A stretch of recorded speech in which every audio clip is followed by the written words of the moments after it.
What's up, party people? This is Quaze again with another edition of the Quazemoto Show podcast. As you can see, Hurricane Patricia has hit the East Coast. So that debunks my mythical belief that hurricanes can't travel over land. I was under the impression they have to go around South America, and how's a hurricane gonna do that? Anyways, I'm an idiot. I think this is the remnants, or what's left of Hurricane Patricia, as it slowly made its way from the Pacific Ocean and it blasted Mexico and parts of Texas. And now, as we all know, when hurricanes hit land, it loses a lot of its force or velocity, but still, this is Wednesday and we can still see, this rain is pretty strong. Saw a couple accidents along the way as I was slaving for my job, but anywho, it is what it is. Weatherman said that this is gonna pass by tomorrow afternoon, tomorrow evening, and it won't ruin or dampen our weekend plans. So take it for what it is, right? At least it's on a Wednesday, not on a Saturday or Sunday, ruining the weekend festivities. I was watching, you know what? I started watching this show and I slowly caught on to it. It's like I started watching Street Outlaws, right, on Discovery, and I had watched like a handful of episodes of seasons 1 and 2. I think they're on season 3 or 4, right? And but now I'm hooked on it. Now I'm actually waiting for it to come, brand new episodes to air every Monday or Tuesday, whenever it airs, because I like it. I like the racing. I like the street outlaw effect to it. I like the way the cars are souped up. I like Farm Truck and Asian when they go fishing for victims. That was funny. Like they pull up and like this, the two guys on the show, like this white hick and this Asian dude, and they drive around in this beat up old farm truck. But when they go fishing, what a lot of their competition doesn't know is that farm truck is pulling a heavy engine, and it can beat a lot of cars out there. So that, they go fishing for guys that are driving in Porsches, guys are driving in M3s and whatnot, and the guys in the Porsches and M3s are like, "This, you want me to race this beat up old farm truck? Hell yeah!" And, the fishing aspect is which I love, because I used to do this back in the day with basketball. Because I would just hose games, missing purposely on threes and layups and whatnot. They're like, "This guy ain't got nothing," and then I'm like, "All right, let's go again and let's put some money on it," right? So put some money on it. So these the farm truck and Asian, they're like, we'll put 1,000, we'll put 1,500, we put 2K on it, right? And the guy's like, I can 2K, that's easy money. I can beat this, busted up old farm truck any day. And then when they get to racing, it's not even close. Farm truck just blows them away. The last episode that I watched, these guys are bad. The racing guys, the top 10 guys, they're based out of Oklahoma City, Oklahoma, and they got a top 10 list. And these top 10 guys, they get challenges throughout the country. Guys in California, guys in Florida, up north in Chicago, Minnesota, whatnot, to come race them. And so this week they went up to Kansas City, Missouri, to race the top 10 guys there. And there was 5 races, but what the Kansas City guys didn't tell them was 2 of the street cars, they're not even street cars, they were drag race cars. These were fucking dragsters, heavy as shit engines, powerful as fuck. And the street outlaw guys, they didn't shy away. We'll still race you. What I liked is there's this one racer from the Street Outlaws, Kamikaze, who races in El Camino, and he's like, "Fuck, I'll race that pro mod any day, right? Bring him on." So he races this dragster of a car that has, that should be on a drag strip, not on a street, and powerful as fuck. Everyone knows it. But Kamikaze, I've always had the belief that racing comes down to 50% car and 50% driver. If the driver can't race, you're going to lose. That's half the victory. So Kamikaze, he's a well seasoned driver, and he just blows the handle off this Pro Mod car. The driver of the Pro Mod, you could tell, he was a little shaky. He had a trouble controlling the car. Wheels were slipping and whatnot.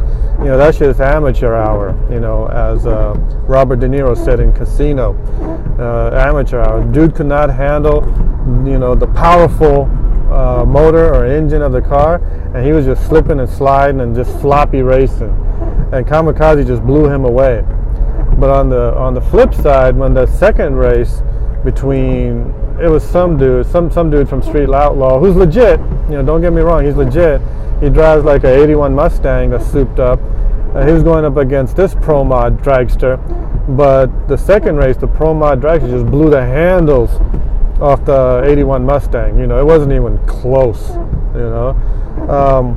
The other races were like, okay, they were interesting, and there was a lot of trash talking. I think there was even some pushing and shoving and whatnot, which is usually customary when you're negotiating these types of deals for, hey, let's get the race on, but what are the conditions and whatnot.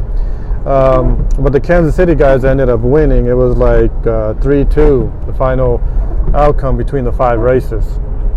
But highly entertaining show. I can't wait to watch next week's. And aside from watching Street Outlaws, you guys are going to bash me for this. I watched Below Deck on Bravo or something, and I like that. Just because a little bit of it has a little Navy aspect to it, where you're on a ship, you got the captain, you got the bosun, you got the deckhands and whatnot.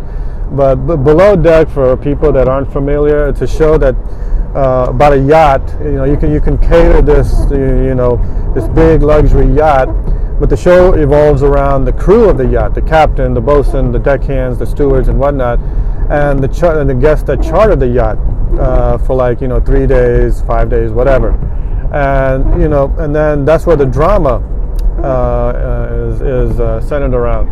The drama between the stewardess, the cook, the deckhands. There's a lot of sex going on between, not even just the charter guests, but even the crew, and a lot of he said, she said type of stuff. And the episode I watched last night, there was this ongoing beef between the chef Leon and the first stewardess, Kate or something, Kat or Kate, and it just came to a boil when late at night Leon was sleeping. This was like last week. Leon was sleeping. He already had tucked in for the night, called it a night, and the guest said, "Hey, we want some shots. We want some food." So Kate, she goes in with Rocky, another stewardess, and they're like, let's microwave or heat up some pizza, make some popcorn for them.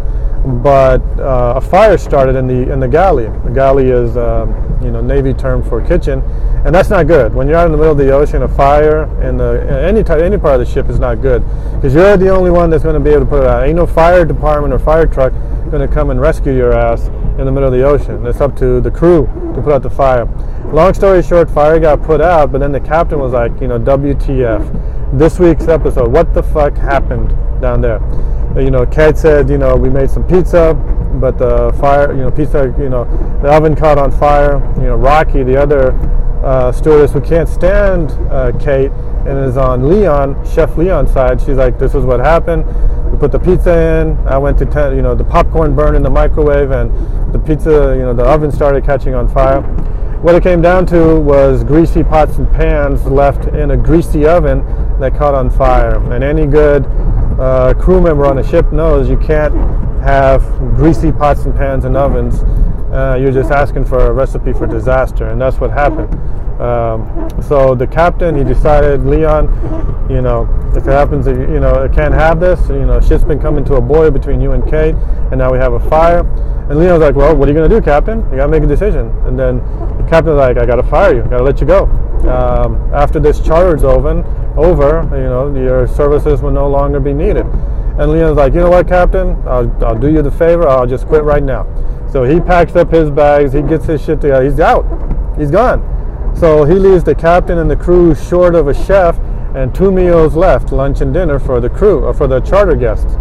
So like the captain's freaking out. Kate's like, I don't care. I'm glad he's gone. And Rocky goes apeshit. She's like, I'm with Chef Leon. If he leaves, I leave. And what happened was, like, Rocky was banging the bosun of the ship, this dude, and the bosun took Kate's side, and Rocky goes apeshit, like, why are you backing her up? Why are you backing? They said, fuck it, I'm out of here. So she literally strips to her drawers, removes the microphone, and jumps overboard and swims to the next ship that's closest to the yacht, right? And I'm like, oh shit, get your popcorn ready, because this is good. Because like now they're short of chef and a steward, and Rocky was the backup chef. She went to culinary school and whatnot. So like the captain's freaking out. They don't know what to do, and Kate's like, whatever. So the whole thing is a mess. So after commercial break, the charter guests come on board. They were out drinking and scuba diving and whatnot. So the captain goes up to the primary charter guest. He's like, hey, let me buy you lunch on land. And so he sends one of the stewardess to go with them to this to this beachside restaurant, and just to buy some time. Captain calls in a favor from another chef, but he says, I can't make it tonight, I can make it tomorrow. So Captain's still freaking out. I'm short one deckhand, what the fuck am I going to do? So then Rocky, she comes to her senses, she talks to her parents, she comes to her senses, she goes back to the ship, goes back to the captain, hey, I'm sorry. Captain's like, he's in the, low end of the position right here. He's like, he knows Rocky can cook, so he's like, all right, Rocky, whatever, I'll take you back on board, but this is your last chance. Rocky's like, cool, let me cook up your wonderful dinner for you. So Rocky takes over the kitchen, and Kate's not happy. She's back on board. And Rocky, she goes crazy with the meal. Like the salad, she starts sprinkling crumbled Oreos on it. And everyone, including Kate, who lets her have it, is like, WTF? Why are there Oreos on the salad, right?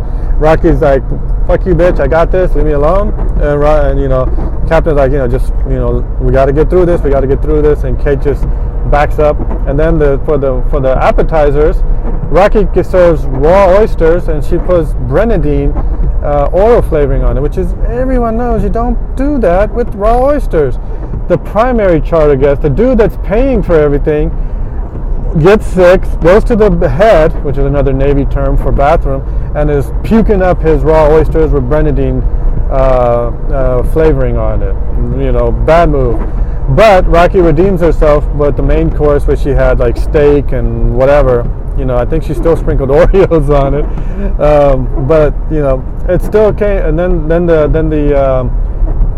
cliffhanger for the next show was the chef that agreed to come back on board was a chef they had on for a couple of last year's charter or last year's season, and him and Kate had a fling. I think they banged it out and whatnot. So that was the cliffhanger. He's back for the remaining 2 or 3 charters. So I can't wait for next week.